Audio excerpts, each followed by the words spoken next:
Gérald Darmanin, bonjour. Bonjour. Ministre de l'Intérieur. La France sans sauvage. La France est malade de son insécurité. Est-ce grave? Alors, je ne pense pas que la France soit sauvage. Je pense qu'une certaine partie de la société connaît ce qu'on appelle l'ensauvagement, des actes de sauvagerie. Et oui, bien sûr, ça inquiète nos concitoyens. Et notamment Mais la France est malade de son insécurité. Oui, la France connaît des faits d'insécurité graves, d'autant plus inquiétants, Monsieur Bourdin, qu'il touche les Français populaires. C'est les Français qui travaillent tard le soir, tôt le matin, qui vivent dans les HLM, qui vivent dans les zones pavillonnaires, qui connaissent le plus l'insécurité parce qu'ils n'ont pas les moyens de se payer la sécurité que peuvent se payer les Français les plus riches. On le sait tous, il y a des endroits plus difficiles à vivre que d'autres, où on est plus inquiet pour ses enfants qu'ailleurs. Voilà.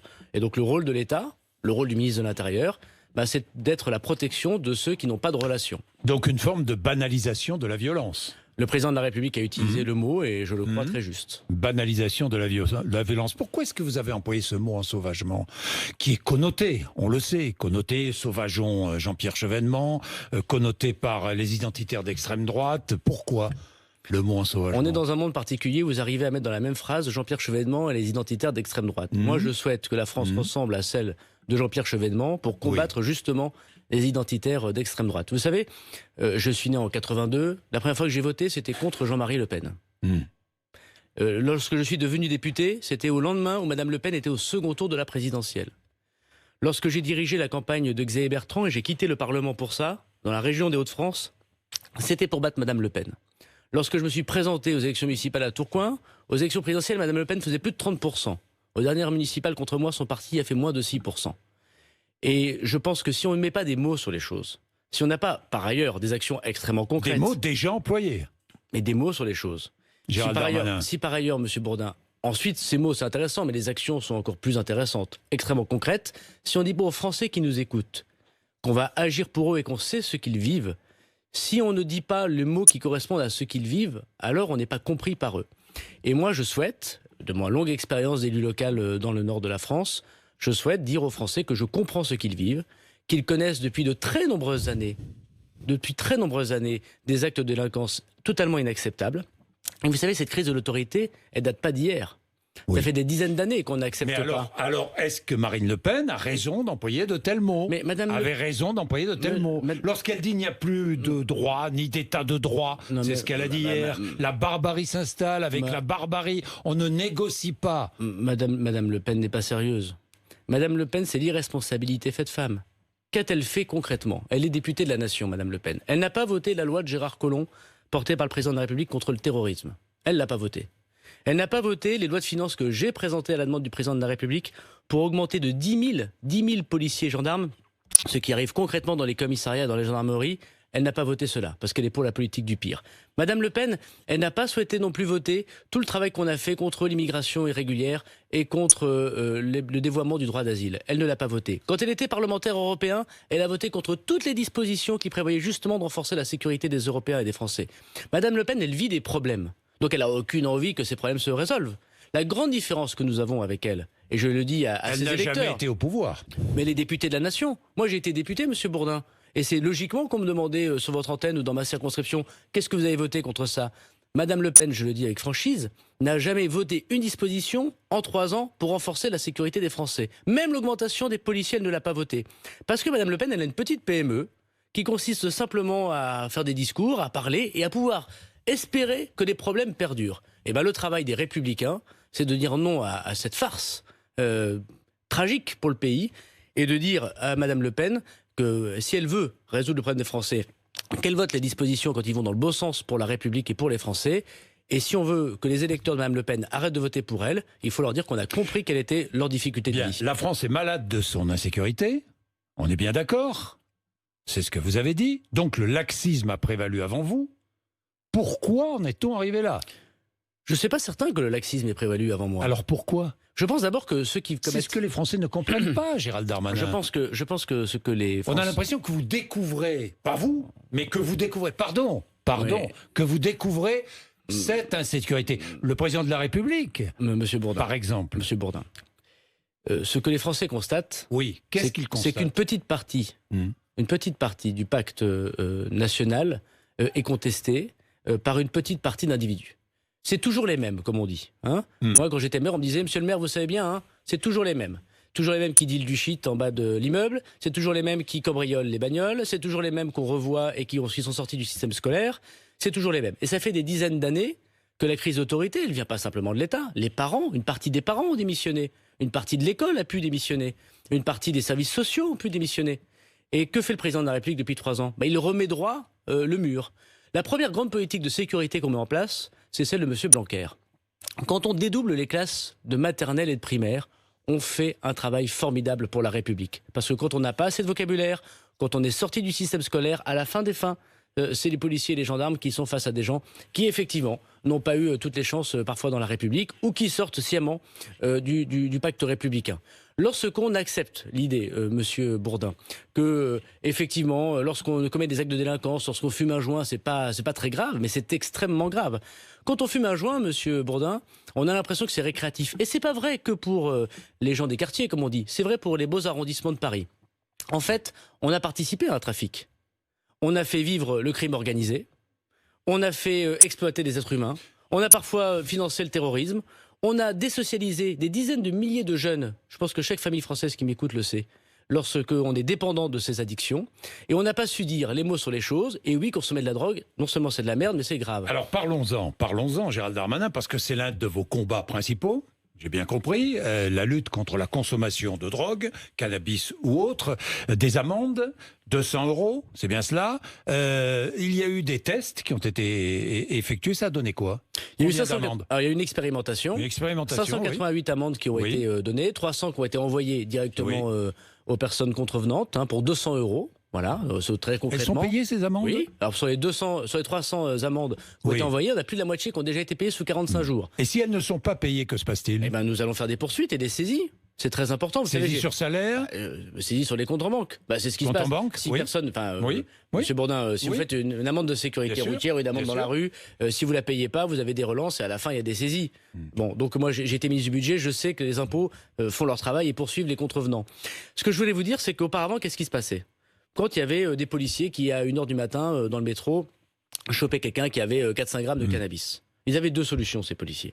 Soit ils prenaient cette personne, ils la mettaient en garde à vue, ils faisaient une procédure qui était très longue, et à la fin des fins, le procureur de la République, et il avait bien raison, ce procureur de la République, il poursuivait pas toujours, parce que on va pas mettre les gens en prison parce qu'ils ont consommé un joint ou qu'ils ont quelques grammes de cannabis. Donc on a fait perdre du temps aux policiers, on a donné un très mauvais message à cette personne, puisqu'on lui a dit « t'as du cannabis, c'est pas très grave », et à la fin, on a emboli la justice, qui n'a pas pu poursuivre. Donc ça ne servait à rien. À la demande du Premier ministre, désormais nous allons faire une amende. Vous avez un joint, vous avez quelques grammes de cannabis, quelques grammes de cocaïne, vous avez une amende immédiatement. Ou les gendarmes vont passer leur temps à dresser des amendes. Mais ils feront le temps qu'il faudra pour... Gérald Darmanin. Mais non, ils ne passeront pas leur temps, mais ils le feront aussi. Ils le feront aussi. On ne va pas laisser des gens fumer de la drogue dans la rue devant des enfants en expliquant que finalement c'est pas grave. Et vous savez quoi, cette amende, non seulement elle doit être payée, mais en plus c'est un délit et c'est donc inscrit sur le casier judiciaire. C'est pas une simple petite amende, voilà. Donc, ce que je voudrais vous dire, c'est qu'il faut lutter contre les grands trafics. Hier, à Lille, j'ai eu l'occasion de saluer le travail des policiers et des magistrats. 50 kilos d'herbes de cannabis qui ont été arrêtés suite à, effectivement, un travail d'enquête. Et puis, en même temps, ils ont mis des amendes dans le métro lillois pour ceux qui emmerdent la vie de tout le monde parce qu'ils croient tout permis et qu'on peut fumer du cannabis au vu et au su de tout le monde à 16h de l'après-midi dans le métro. Et bien, il faut travailler sur les 2 bouts de la chaîne. Ma politique, à la demande du président de la République, M. Bourdin, elle se résume à cette belle phrase de Clémenceau en 1917. Il faut tout faire que pour que les bons citoyens vivent en paix et que les mauvais citoyens ne vivent pas en paix. Voilà, c'est aussi bête que ça. Bien, aussi bête que ça. La légalisation du cannabis, est-ce que c'est envisagé ? Est-ce que ça tue le trafic ? Quel est votre avis ? Et c'est une lâcheté. C'est une lâcheté. C'est une lâcheté. Totalement contre. C'est une lâcheté. Légalisation, dépénalisation. C'est une lâcheté intellectuelle. J'ai été le ministre du budget avec Agnès Buzyn, qui était ministre de la Santé, qui a augmenté le prix du tabac. Désormais, le paquet de tabac va être à 10 €. Pourquoi ? Parce que fumer, ça tue. Les buralistes, je les en remercie, on nous ont accompagnés vers cela. Et je serai donc le même ministre qui va dire finalement, fumer de la drogue, c'est pas très grave et on va légaliser. Quel message on donne à nos enfants ? Vous savez, la drogue aujourd'hui, elle est la responsable de dizaines de milliers d'accidents de la route. D'homicides, de cambriolages parce qu'il faut se payer sa dose, Vous savez, financement du terrorisme, financement de la grande criminalité. Quand vous travaillez un peu et que vous avez besoin de 60, 80, 100 euros par jour pour payer votre dose, est-ce que vous ne pensez pas qu'à la fin, vous n'allez pas cambrioler ou attaquer quelqu'un pour récupérer de l'argent pour votre addiction? Est-ce que vous pensez qu'il faut légaliser? Dans les quartiers fait vivre des familles. Vous le savez bien, Gérald Darmanin. Oui, malheureusement. On dit jusqu'à 200 000 personnes qui vivent de l'économie parallèle. Oui. Moi, je n'accepte pas l'esprit de capitulation. Il faut lutter contre ça. Et parfois, il y a, moi je le constate dans ma commune, il y a un lien évident entre le trafic, l'argent liquide, on ne paye pas ses impôts, je le rappelle, face aux bonnes gens honnêtes qui, eux, payent leurs impôts et prennent leur voiture tôt le matin pour aller travailler, et parfois le financement du communautarisme. Et quand les gamins de 13 ou 14 ans, qui font le chouf, comme on dit dans les quartiers, gagnent plus que leur père en une journée, quand un gamin gagne 150 euros par jour quand son père va travailler chez Auchan ou chez Carrefour, quel est le message de l'autorité? Vous pensez qu'à 22 ans ou à 30 ans, ce gamin-là, il va dire, finalement, je vais mettre une échoppe, je vais me déclarer aux impôts, puis je vais respecter les lois de la République? Et vous voulez que je légalise, que je sois partisan de la légalisation d'un esprit où le père n'est plus respecté dans une famille? Bon, voilà, donc il faut savoir ce qu'on veut, il faut remettre l'église ou la mairie au milieu du village, comme on veut, et je vous dis que la lutte contre les stupéfiants, évidemment, elle est très difficile, il faut être très humble, mais elle est capitale pour la sécurité de nos concitoyens. 6 000 policiers et gendarmes ont été recrutés depuis le début du quinquennat. Est-ce que vous allez embaucher? Oui, on va continuer. L'année prochaine, vous allez continuer? Combien? Vous avez des objectifs? 2000 par an. 2000 par an. Voilà, il y en a 1900. Jusqu'en 2022, 2000 par an. Exactement. Alors, ce qu'a fait le président de la République, c'est sans précédent. D'abord, qu'est-ce qu'il a fait? Il a fait rajouter 2000 personnes, 2000 agents, 2000 policiers à la DGSI, c'est-à-dire nos services secrets intérieurs, et aux renseignements territoriaux, c'est-à-dire les gens qui font du renseignement. Et grâce à ces agents supplémentaires, nous avons pu éviter de très nombreux attentats sur le sol français. Rappelez-vous de 2017, nous faisons la semaine aujourd'hui des attentats de Charlie Hebdo au tribunal. Rappelez-vous 2017, 32 attentats déjoués sous la présidence du président de la République grâce à nos policiers aux moyens supplémentaires qu'on leur a donnés. Ces derniers temps, des attentats ont été déjoués. Y compris au tout début de l'année. Alors il y a eu des attentats qui ont existé. Depuis l'été. Il y a eu des attentats. Il y a aujourd'hui, vous savez, des enquêtes spécifiques. Il n'y a pas d'ailleurs que des terroristes islamistes, même si c'est l'essentiel de la menace. Il n'y a pas très longtemps, la DGSI est intervenue pour arrêter quelqu'un qui était un suprémaciste blanc, quelqu'un qui pense que les blancs sont supérieurs aux autres. Évidemment, c'est un acte de séparatisme qu'il faut absolument combattre, comme c'est passé en Nouvelle-Zélande par exemple. Il a été arrêté en possession d'armes avant de commettre des attentats.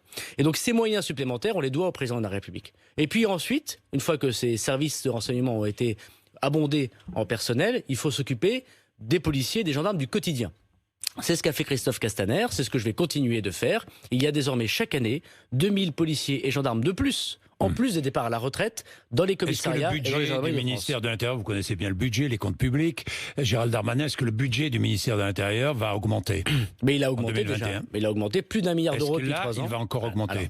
D'abord, il a augmenté, très bien. Morceau avalé n'a plus de goût, comme disait mon grand-mère, il a augmenté, ça a permis la création de postes, on est bien. Et deuxièmement, dans le cadre du plan de relance, à la demande du Premier ministre, nous avons augmenté les crédits pour changer notamment les voitures de ces policiers et de ces gendarmes. Moi, quand j'arrive dans un commissariat et qu'il y a plus de 200 000 km sur une bagnole de la BAC, j'ai dit proposer au Premier ministre que ce n'était pas possible et qu'il fallait en changer. Un quart des voitures de la police et de la gendarmerie vont être changées dans le cadre du plan de relance. Grâce d'ailleurs à des entreprises françaises comme Renault et Peugeot. Donc oui, le budget va augmenter, plus d'1 milliard dans le cadre du plan de relance. Plus que celui de la justice? Non, je crois qu'il va augmenter un peu moins en proportion que celui de la justice, parce que la justice a encore plus... C'est la priorité, la justice? Je crois, oui. Et le garde des Sceaux a raison de le dire, et le Premier ministre a raison de le dire. Madame Le Pen, d'ailleurs, n'a pas voté l'augmentation ni de ses crédits, ni de la loi de programmation de la justice, tout en tapant sur notre gouvernement. Et bien sûr que la justice a besoin encore plus de moyens que la police. Vous savez, moi, j'ai jamais considéré que la justice était laxiste. Les procureurs de la République, ils font un travail difficile. Et les juges, ils jugent selon les preuves qu'on leur apporte. Ce qui est embêtant, c'est pas le fait que la justice puisse avoir telle ou telle décision dont on considère qu'elle n'est pas assez ferme. Je pense que la séparation des pouvoirs, c'est vraiment quelque chose de très important. Ce qui est embêtant, c'est la lenteur. C'est la rapidité. Oui. Moi, j'ai vu des gamins de 19 ans, monsieur Bourdin, qui ont pu trafiquer un peu. Pas des choses très graves, mais un peu. Et qui devaient être sanctionnés. Et qui ont attendu parfois 2 ans et demi avant d'être condamnés. Et en attendant, ils ont fait une formation. Ils ont retrouvé un emploi. Ils sont parfois mariés. Ils ont eu des gamins. Et on leur rappelle 2 ans et demi après ce qu'ils ont fait avant. C'est pas de la bonne pédagogie. Bien, j'ai des questions directes et concrètes. Les violences sur les policiers et gendarmes seront-elles punies plus sévèrement ? Je le souhaite. J'ai proposé notamment que les refus d'obtempérer, c'est-à-dire vous êtes en voiture, vous ne vous arrêtez pas lorsque le policier et le gendarme vous demandent de vous arrêter, soient davantage sanctionnés. Et on en a parlé avec le garde des Sceaux, on va y travailler. Parce qu'on a désormais, Monsieur Bourdin, un refus d'obtempérer toutes les demi-heures en France. Et depuis que C'est pour ça que je vous pose la question. Depuis que je suis ministre de l'Intérieur, depuis Oui. 2 mois, il y a eu 3 policiers et gendarmes morts par des refus d'obtempérer. Et un 4e est mort il y a 2 jours, parce que quelqu'un qui n'avait pas de permis de conduire l'a tué. Donc c'est Donc les sanctions seront alourdies. 4e policier mort du fait de la route et d'un code de la route qui n'est pas respecté. Et donc vous voyez, cette délinquance particulière qu'est celle des refus d'obtempérer, elle doit, je crois, être davantage mise en avant et, je l'espère, davantage sanctionnée. Faut-il instaurer des statistiques ethniques? Non, j'y suis particulièrement opposé. Vous êtes opposé. Mais moi, je suis quoi alors, dans ces cas-là? Je suis petit-fils de tirailleurs algériens, petit-fils de juifs maltais et j'ai 2 grand-mères flamandes. On me casse dans quelle statistique? Bon, c'est absolument n'importe quoi. Bien. Je pense, pour ma part, en revanche, que nous devons lutter très fortement contre les discriminations. Il est évident qu'un gamin qui sort d'un quartier populaire, il a moins de chances de trouver un stage ou de trouver un boulot que celui qui a fait le lycée Montaigne. Donc si vous luttez contre ça, je suis d'accord, évidemment, pour que nous progressions dans la République. Est-ce que la République est menacée par le communautarisme? Le projet de loi sur le séparatisme sera présenté en novembre, c'est ça? C'est ça. En novembre. Est-il vrai que les associations subventionnées seront obligées de signer une charte des valeurs républicaines? Pas d'un euro d'argent public à une association qui ne respecte pas les valeurs de la Alors, République. si dérive communautaire, plus de subventions, on est bien d'accord? Tout à fait. Tout à fait. Ça, ce sera engagement sur la laïcité, en quelque sorte. Un engagement Sur l'égalité femmes-hommes, sur l'égalité femmes-hommes oui. et sur la laïcité, bien sûr. Bien. C'est normal. Des femmes qui ont créé une association et qui se baignent en burkini dans une piscine, que se passe-t-il? Il n'y a aucune raison de la subventionner. Et j'espère que on coupe les subventions. D'abord, c'est pas dans une piscine publique, parce que dans ces conditions, l'État aura les moyens de rappeler au maire qu'on ne peut pas accepter des atteintes graves à la laïcité. Vous rappellerez au maire de Grenoble. C'est ce qu'on rappellera à tous les maires de France. Et je sais que l'essentiel, la quasi-intégralité, je l'ai été maire. Ils travaillent, c'est des soldats de la laïcité, les maires. Donc je ne fais pas à demi. Pas d'horaire de piscine réservé aux femmes? Enfin, dans quelle république doit-on vivre pour accepter ça? Bien sûr que non. Et deuxièmement, pas 1 euro d'argent public pour des gens qui ont envie, finalement, que la foi soit au-dessus de la loi. Oui à la liberté de conscience. Oui à la liberté de culte. Je suis le ministre qui protégera les juifs, les musulmans, les catholiques, les protestants, tous ceux qui croient en Dieu et ils ont le droit de le faire. Et on doit aider à ce qu'ils puissent le faire. Mais non à ceux qui pensent que la foi est au-dessus de la loi. Aussi bête que ça. Alors, autre mesure, interdiction de la délivrance de certificats de virginité. Oui, alors... Aussi, hein. Condamnation des médecins qui les délivrent? Faut peut-être qu'on explique ce que c'est. Bon. Oui. Il y en a très peu, mais ça arrive. Oui, et moi, j'en ai vu en tant que maire. Dans certains mariages religieux, on exige de savoir si la femme a été vierge ou pas. C'est une absurdité. Et certains médecins, très très peu nombreux, dont l'ordre des médecins a déjà condamné cette pratique, je voudrais les en remercier, le font parfois. Eh bien, il n'y a pas de pénalisation de cet acte, qui est le contraire du serment d'Hippocrate. Et nous souhaitons poursuivre ceux qui font des certificats de virginité à des femmes. Enfin, on n'est pas au Moyen-Âge. Hein. Donc, évidemment, ces sujets sont extrêmement importants et doivent être rappelés aux Français pour dire que nous ne céderons pas un pouce à l'islamisme radical et à toute forme de séparatisme. La République, elle est belle, elle doit se protéger. Et d'ailleurs, vous avez réfléchi à la mise en place d'un islam français sécularisé. Alors, je me souviens du texte. Oui, il appartient. Assimilé à la République. Mais d'abord, l'essentiel des musulmans. Avec un grand conseil de l'islam de France, je continue ce que vous avez écrit vous-même. Grand conseil de l'islam de France, toutes les mosquées finalement qui seront contrôlées par ce conseil et les imams nommés par ce conseil. Alors vous avez dit plusieurs choses. Il y a ce qui relève de l'État et ce qui ne relève pas de l'État. Bon, enfin, c'est votre volonté. Mais un homme politique, il peut avoir une volonté et des avis, et il peut aussi se dire, ça, c'est pas de ma compétence. Oui. Vous l'avez toujours, cette volonté. Bien sûr. Moi, mon deuxième prénom, c'est Moussa. Et mon grand-père était musulman. J'ai vu mon grand-père des photos où il priait dans le salon. Et pourtant, il était tirailleur algérien. Il a été décoré par l'armée française. C'était un grand Français. Et on peut être musulman et un grand Français par nature, évidemment. Et tous ceux qui pensent que l'islam est incompatible avec la République crachent à la tête de tous ces soldats qui ont versé leur sang pour la France.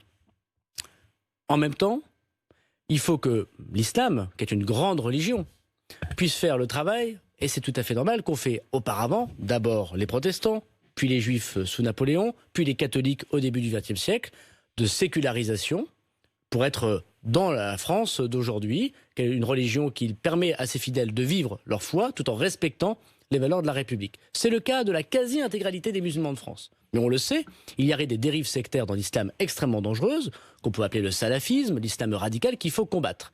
Et parmi les combats que l'on doit avoir, on doit discuter avec les musulmans de France pour travailler ensemble, pour abattre les dérives sectaires et ouvrir et protéger la plupart de ceux qui vivent dans la République. Donc la création d'un islam de France, d'un grand conseil de l'islam qui permettrait comme ça... Mais le CFCM, le Conseil français du culte musulman, le permet. Alors il faut le renforcer, il faut donner des moyens supplémentaires. Mais vous savez, moi j'ai vu le grand recteur de la mosquée de Paris. Oui.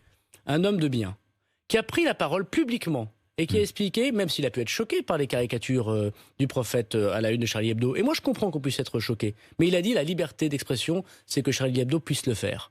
Ben voilà, ça je trouve qu'il faut le souligner, il faut l'applaudir, et il faut remercier le recteur de la mosquée de Paris pour ses mots courageux. J'ai une question politique pour terminer. C'était pas de la politique, là. C'est autre chose. C'est la politique politicienne, si vous préférez. Enfin, politique politicienne, ça concerne tous les citoyens, tous ceux qui votent. Emmanuel Macron avait fait une promesse, la proportionnelle. Est-ce que vous travaillez sur la proportionnelle pour les prochaines législatives ? Le ministère de l'Intérieur en train de regarder et de proposer peut-être au président de la République et au Premier ministre la possibilité de mettre une dose de proportionnelle. Le président de la République vous en a parlé ? On a parlé avec le président de la République, on ne parle pas que de ça, mais on parle aussi de ça. De ça, donc il est favorable, donc il y aura probablement la proportionnelle aux prochaines législatives. Il appartient au président de la République de faire des consultations. Vous êtes favorable ou pas ? Moi, je suis favorable au programme du président. Et je trouve qu'effectivement, désormais, une proportionnelle au moment où les maires ne peuvent pas cumuler avec un mandat de parlementaire, au moment où les Français se disent qu'ils ne sont pas assez bien représentés dans leur courant de pensée, je trouve qu'effectivement, la proportionnelle est un moyen sans doute efficace de le faire. À condition, Monsieur Bourdin, pour ma part, que la majorité puisse l'avoir. Parce que les errements de la 4ème République, c'est la proportionnelle sans la majorité. Donc proportionnelle intégrale ? Le président de la République aura l'occasion de proposer les choses au chef des partis. Il m'a demandé d'y travailler et je rendrai au Premier ministre, au président de la République. On aura l'occasion d'en reparler. Je ne pense pas que ce soit l'essentiel de la vie des Français. L'essentiel de la vie des Français, c'est la sécurité. Mais j'aurai l'occasion de présenter au président de la République et au Premier ministre les commandes qu'il m'a demandées. J'ai une dernière question, parce que mon invité demain sera Christian Estrosi. Oui. Est-ce que le choix de Christian Estrosi prépare une coalition autour d'Emmanuel Macron ? Bon, d'abord, je remercie Christian Estrosi parce que c'est un homme honnête. Et il voit bien que le gouvernement fait tout ce qu'il a pu pour aider non seulement la ville de Nice et les Niçois, mais de manière générale la France, sur les questions économiques, sur les questions de sécurité. Donc d'abord Christian Estrosi, qui est dans l'opposition au gouvernement, et a une honnêteté intellectuelle que je voudrais saluer, qui ne m'étonne pas de lui. Deuxièmement, le président de la République, quand on est gaulliste, comme l'est Christian Estrosi, mais comme je crois l'est aussi M. Macron, on n'est pas l'homme d'un parti. On parle aux Français.